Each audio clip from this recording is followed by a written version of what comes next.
Vamos ver se eu pego uma mais recente. Recentemente eu fiz toda essa campanha do Itaú das vovloggers, por exemplo. É um docuvertise. É um docuvertise. Por quê? Porque elas são senhoras no alto dos seus 80, 81 anos de idade, que estavam nas suas vidas. Eu passei lá, encontrei, trouxe para fazer uma propaganda para o Itaú, porque elas verdadeiramente vivem o desafio do mundo digital.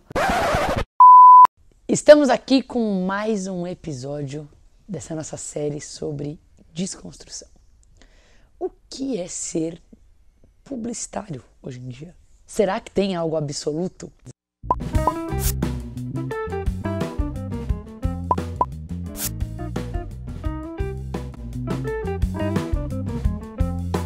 E eu tô muito feliz que eu tenho a presença da Joca e do Julas. Mas vamos começar lá atrás, antes de falar o que vocês fazem hoje.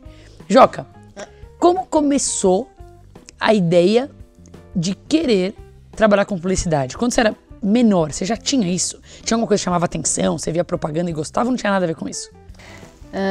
Não tinha nada a ver com isso. Eu sempre tive uma relação muito forte com arte de uma maneira geral. Então eu desenhava, ou eu queria muito tocar algum instrumento e não tinha talento. Eu sempre fui mais para esse lado. Mas antes de entrar a publicidade na minha vida, entrou a vontade de fazer cinema. A publicidade é uma consequência disso. Eu sou de uma geração em que produzir cinema demorava muito, então quando eu descobri que eu queria cinema, a publicidade foi a ferramenta mais rápida de me dar o exercício do dirigir. Mas hoje eu estava contando para o Julas que o cinema entrou, a vontade de fazer cinema, de dirigir, entrou na minha vida, quando eu estava no segundo ano de faculdade. Você já estava na faculdade? Já estava na faculdade, eu entrei para a faculdade, ou eu ia fazer Belas Artes, ou eu ia fazer desenho industrial. Desenho industrial era muito novo na época. Desenho industrial? E eu passei para desenho industrial. E eu fiquei 2 anos fazendo desenho industrial, e eu teve uma matéria, que eu acho que era antropologia, que eu cheguei atrasada na faculdade e eu perdi, e sobrou para mim cinema novo. E aí eu fui estudar cinema novo. Aí quando eu comecei a ler, e eu descobri a história do Glauber, de uma ideia na cabeça, uma câmera na mão. 2 semanas depois eu já fazia parte do diretório acadêmico. 2 semanas depois, a parte de jornalismo de comunicação tinha acabado de reacionar o Cineclube. E aí eles foram me buscar na sala de aula pra gente assistir um filme. E eu cheguei um pouco atrasada. Quando eu sentei, era aquele filme A Primeira Noite de um Homem. Eu comecei a assistir, quando terminou eu virei para um amigo meu que na época estava namorando, que até hoje é um jornalista incrível, maninho. Eu virei para ele e falei assim, eu vou fazer isso. Ele falou, o quê? Eu falei, eu vou dirigir filme. E o que você tomou de decisão? Você resolveu cair fora? Não. Aí eu fiz um outro vestibular para passar para jornalismo eletrônico, porque até então, no Rio de Janeiro, a única faculdade de cinema que tinha era na UF. E eu não tinha condição nenhuma de estudar na UF, por 2 motivos. Uma porque era em Niterói e a outra porque era em tempo integral e eu precisava trabalhar, porque eu pagava minha faculdade. Aí eu saí do Brasil, passei para a Liberal Arts. Quando eu ia começar a faculdade, eu senti muita saudade de voltar para casa. E aí eu fiz um trato com meu irmão. Tá bom, eu volto para o Brasil, mas eu não moro no Rio. Eu vou morar em São Paulo porque eu vou fazer faculdade de cinema. E daí você fez a faculdade? Aí que eu fiz faculdade de cinema. Eu sou formada na FAAP em São Paulo, em faculdade de cinema. Que legal, que legal. Eu não sabia dessa história toda. Não. E Julas, qual foi o seu começo? Também, acho que sempre toda história é boa porque tem um conflito, tem um drama envolvido. Tem um drama. Eu cresci em família de empresário, então basicamente, pelo menos naquela época, acho que hoje em dia é um pouco mais legal. Eu já tinha um destino pré-determinado. Já nasceu com depois de um empresa. tempo eu comecei a descobrir as coisas que eu gostava na vida e sempre fui um pouco contra esse destino. Então, eu lembro que assim, eu me dei muito bem com fotografia, tive uma época que eu fazia isso quase que profissionalmente, entrava em tudo que era concurso, música, tive banda, tudo isso na minha adolescência. Eu gostava de quase tudo que tem a ver com audiovisual. Também, com 14, 15 anos já estava trabalhando, mas assim, já estava trabalhando num negócio dele, depois no outro negócio desse, com 16, 17 anos tinha uma loja. Tinha aqui uma marca de roupa, minha família toda, confecção, moda, comecei a trabalhar com isso, mas eu não gostava. Daí com 24, 25 anos de idade, eu, numa madrugada, entrei numa banca de jornal e estava lendo matérias. Eu abri uma American Cinematógrafo. E tinha ali uma matéria sobre a preparação do John Malkovich para fazer um filme que ele era o vilão e o Clint Eastwood era alguma coisa que bodyguard do presidente. Eu fiquei lendo aquela matéria ali, eu fechei a revista e, tipo, daquele momento em diante, eu não dava para fazer mais nada da minha vida que não fosse aquilo. Fui estudar nos Estados Unidos porque eu não tinha estudado aquilo, tinha estudado economia. Fiz cinema, não foi faculdade, também foi 1 ano e meio de curso livre.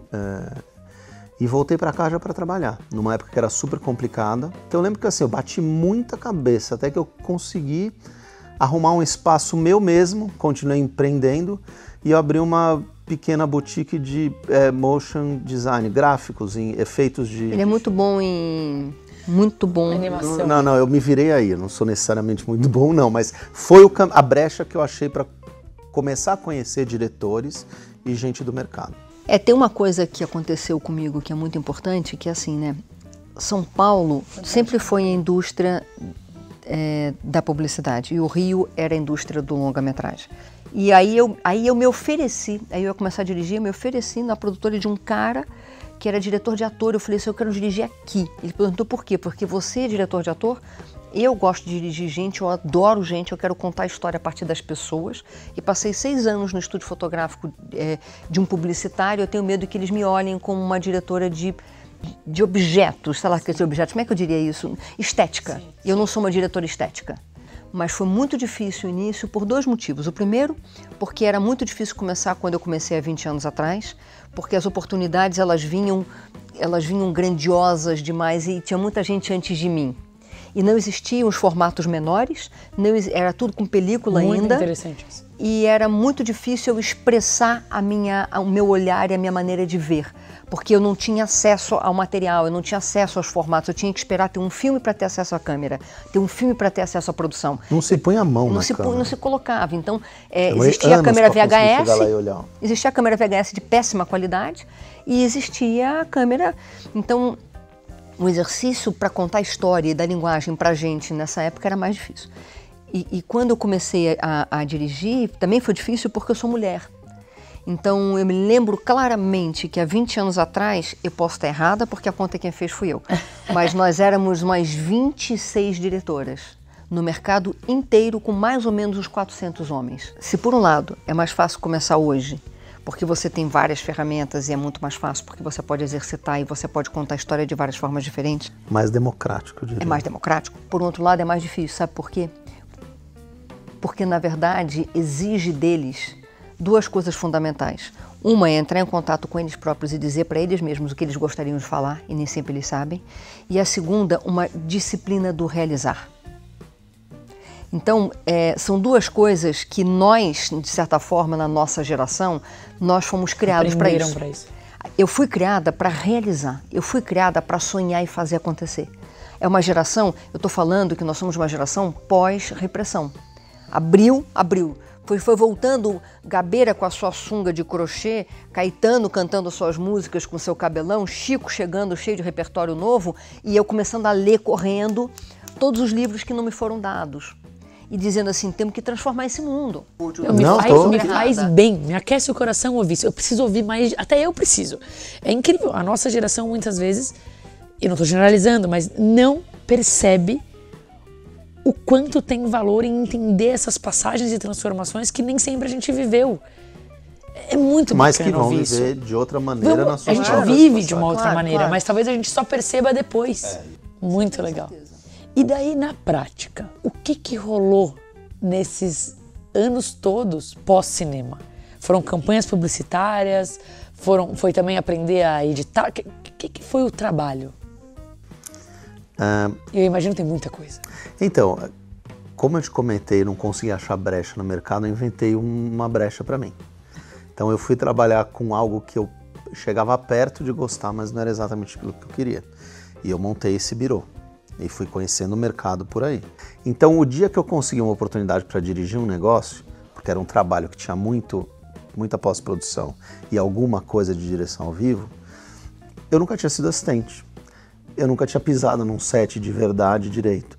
Então, foi meio na louca, foi meio tipo, não, eu tenho que sentar aqui e fazer o que eu tenho que fazer, pelo que eu sei, mas eu não consegui me preparar devidamente. Então isso foi muito na louca e na coragem. Bom, eu tenho certeza que tem muito que eu vou acabar pulando, porque só nesse tempo Sim, todo dirigindo eu poderia mas... ficar 300 horas perguntando e aprendendo com meu olhar encantada. Como vocês se conheceram? A gente se conheceu assim, eu dirigia na Made, que é a produtora anterior à Bossa Nova, e ele dirigia na JX, que era a produtora anterior à Bossa Nova, porque elas se juntaram. Falamos juntos. Ah, que simpático Aí isso tem uma daí. coisa muito engraçada, que assim, eles tiveram uma ideia genial de pegar cada diretor de uma das produtoras e tirar uma foto de casalzinho com o diretor da outra Era produtora. Isso? Aí eu tiro a foto com ela.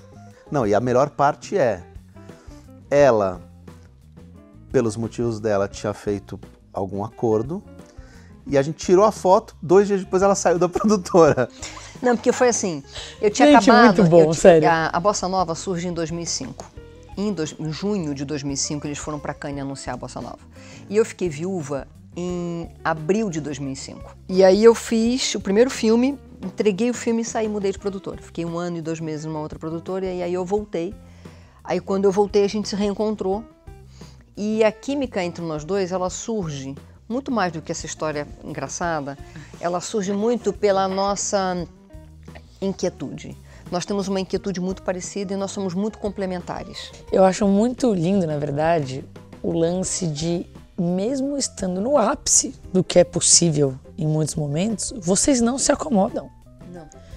Assim, muitas pessoas estariam, já tá ótimo, conquistei o mais do que almejado, só que não tem mais. A gente pode trazer uma realidade que ainda não existe, a gente pode lutar por isso.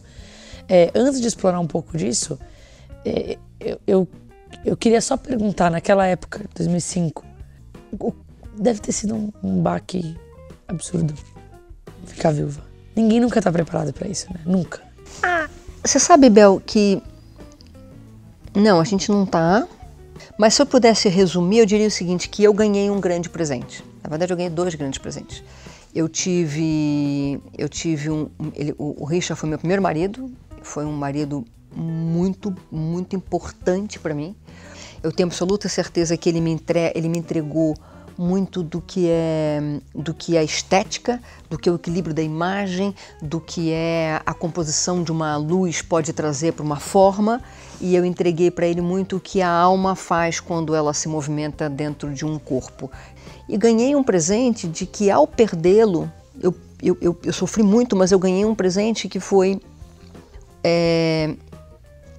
como eu trabalho com arte, podendo ir até o fim do poço sabendo que isso vai acontecer com todos nós. No momento da minha vida em que eu tinha uma idade ainda achando que eu ia conquistar muita coisa, achando que o mundo ainda estava, opa, calma, para tudo. É melhor eu ser muito inteira no que eu faço daqui para frente, porque acaba mesmo. Esse foi talvez o melhor presente que a morte dele pode ter me deixado. E aí, isso tudo fez com que eu acumulasse nos meus índices de experiências e de emoções e de transformações esse assunto muito fortemente. E eu preciso desopilar isso. Então, meu próximo longa, imagina, gente, 12 anos depois da morte, 14 depois da morte da minha mãe, 12 depois da morte do meu ex-marido, e meu irmão morreu em 2010, sei lá. Meu próximo longa, ele fala sobre o quanto que a morte pode ser um presente. Então, assim, hoje eu paro para pensar, eu fico pensando assim, porra, que delícia ser diretora nos tempos de hoje, que delícia poder ter essa inquietude que eu tenho interna nos tempos de hoje, poder fazer tudo que eu faço. Não é dinheiro que me move, eu tenho uma vida hoje eu escolho os trabalhos que eu faço, eu tenho um volume de trabalho grande, eu tenho uma equipe grande, mas eu acho que mais do que tudo isso é alimentar a minha inquietude. Então, para mim, tanto faz, assim, eu continuo pegando minha câmera e fazendo por onde olho quando eu caminho. E, bom, é lindo ouvir falar sobre alimentar a inquietude. As pessoas pensam e falam, nossa, eu gostaria de poder alimentar minha inquietude. Mas tem custo, tem que abdicar de muita coisa e é muito trabalhoso.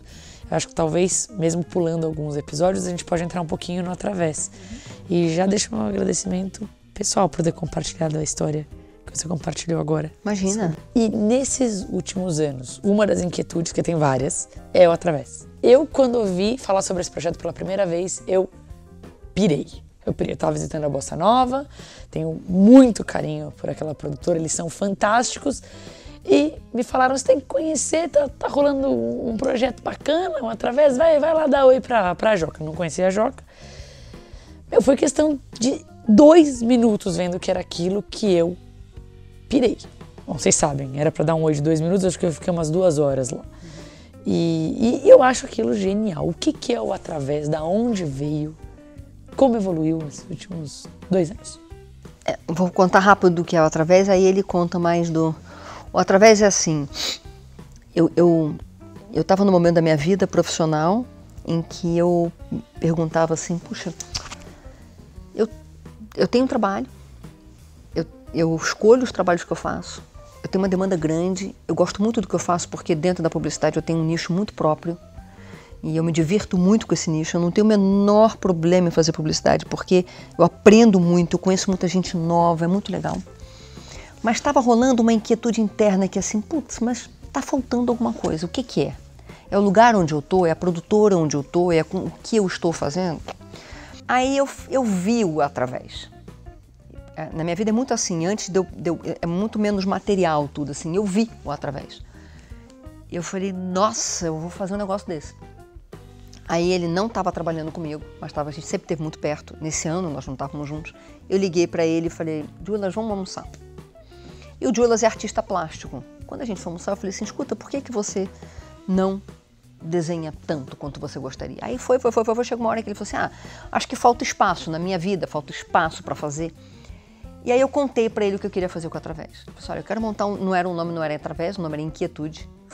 Muito bom. E eu falei para ele assim, eu quero montar um espaço de inquietude, um espaço branco, um espaço... Aí eu contei para ele e eu falei assim, eu quero você, vamos montar juntos? E a ideia já nasceu para que não fosse só nosso, para que fosse de mais pessoas, para que fosse um ponto de encontro com outros artistas, para que fosse libertário. A gente sempre foi assim, a gente sempre teve nosso processo aberto, eu sempre contei como eu faço as coisas, eu nunca tive problema de chegar numa agência e falar, e se a gente fizesse assim, assim, assado, ele não faz... Aí a pessoa falava assim, mas Joca, você vai falar tudo, e se o cara fizer com outra pessoa, pode fazer. Eu não tenho nenhum problema de pegar uma ideia minha e fazer, porque as minhas ideias não chegam só pela ideia, ela chega pela minha energia. Ela chega pela maneira como eu vou realizar, chega pelas minhas relações. Então, se você pegar a minha ideia e realizar, vai ser sempre a sua, já não é mais minha. Não tem problema. Aí eu falei para ele, puta, vamos montar um lugar pra gente conhecer artista, eu quero lidar com artista, eu quero trabalhar com artista, eu quero trocar artisticamente. Da forma mais aberta possível. Da forma mais libertária possível. Aí ele tão aberta a ponto de ter uma câmera para fora. Aí ele foi começando a se desenvolver, como a história da câmera. Ele já era branco, né?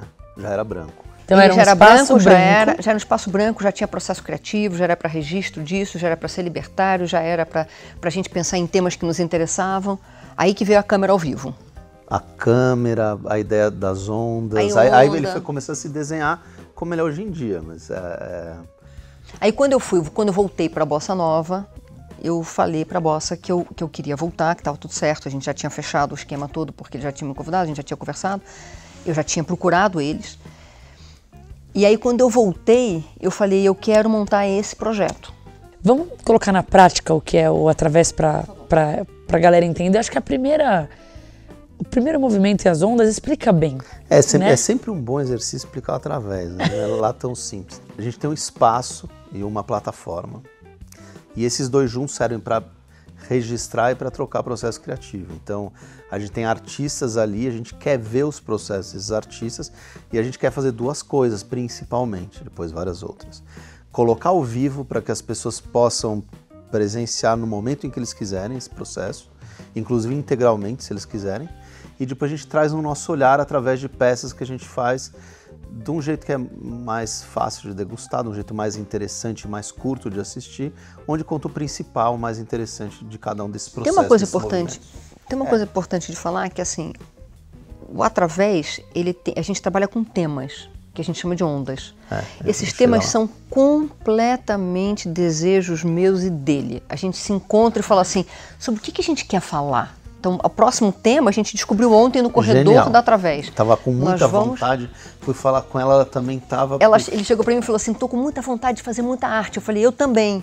Aí a gente, com esse tema, como nós somos diretores, a gente cria uma narrativa, então como a gente quer tratar esse tema, sobre que ponto de vista, qual o viés que a gente quer desenhar e quer ler esse tema.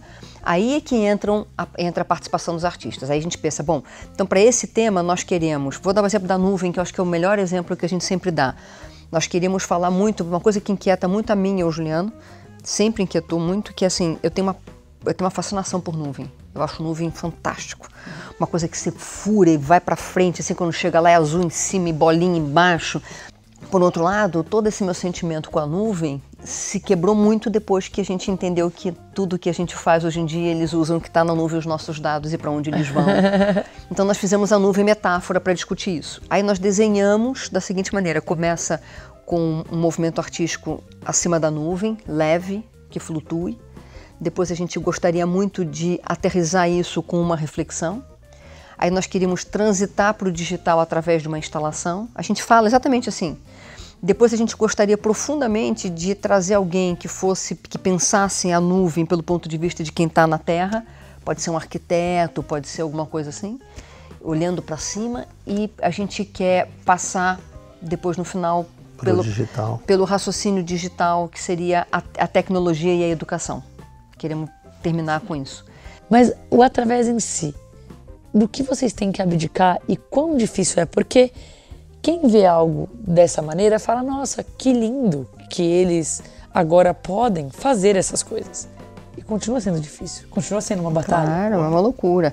Porque assim, o Através, ele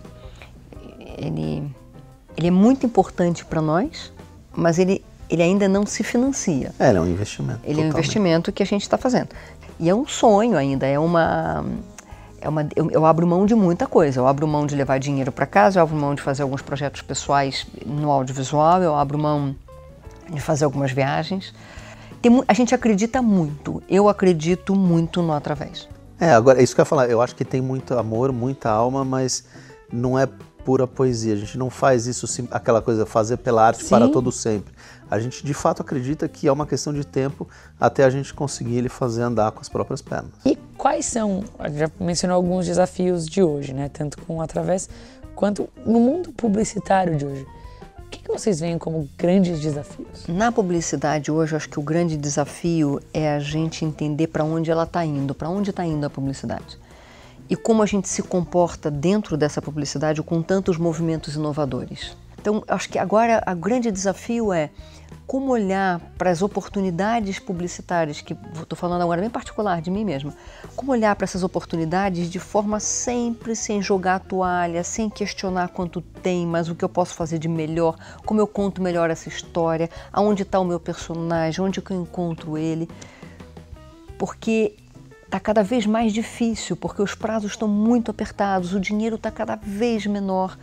Então, como eu trabalho muito com projetos que são doc-vertising, que são pessoas que estão no mundo, que são anônimas e que vão contribuir com o seu vocabulário, com a sua história para vender um produto, e elas entram lá porque elas querem, eu as convido com muito respeito e devolvo é bacana, elas gente. Em suas vidas. Não é propaganda advertisement, é uma propaganda baseada numa história pessoas de verdade. Pessoal. Dá um exemplo de uma campanha que você fez.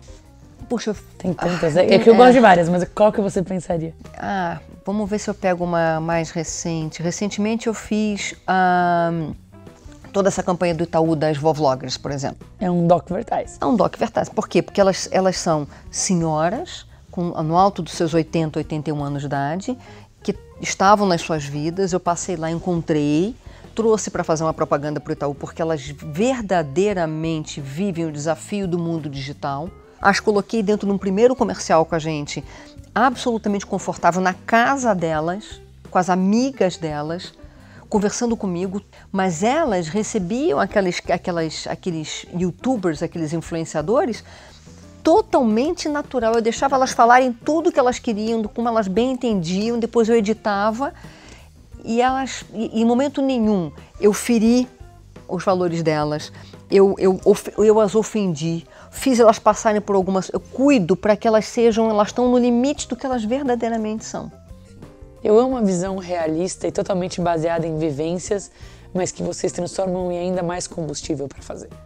Eu realmente amo isso. É muito bacana. Mas acho que é o realizar, o que ela falou, acho que é o primeiro lugar. Se tiver combustível para fazer essas coisas que você acredita, né, Joca? Acho que aí você pode fazer coisas que você gosta. Essa é a história. Quero super agradecer. Imagina. Pra mim, eu não sei nem se a câmera reparou, mas eu estava imersa, eu estava aprendendo total mesmo, eu não estava entrevistando, gravou. Obrigada por virem até a Fase Nova e agradeço por vocês estarem junto e entenderem algumas loucuras. Imagina, sempre, com o maior prazer. Muito obrigada, Bel. Eu que agradeço. Pessoal, se vocês gostaram, dá aquele joinha, aquele like, compartilha. Isso daqui é um tesouro. Faz esse tesouro chegar nas pessoas, tem muito aprendizado, tem muita vivência e, de novo, em constante evolução. Então, talvez assistir isso hoje é diferente de assistir isso daqui a um ano, que vai ser diferente de assistir daqui a 2, 3 anos. E espero que vocês estejam gostando. Se tiver alguém para recomendar pra gente para essa série, nos diga aqui. Espero que vocês estejam gostando e em breve teremos mais um episódio de Ponta Cabeça.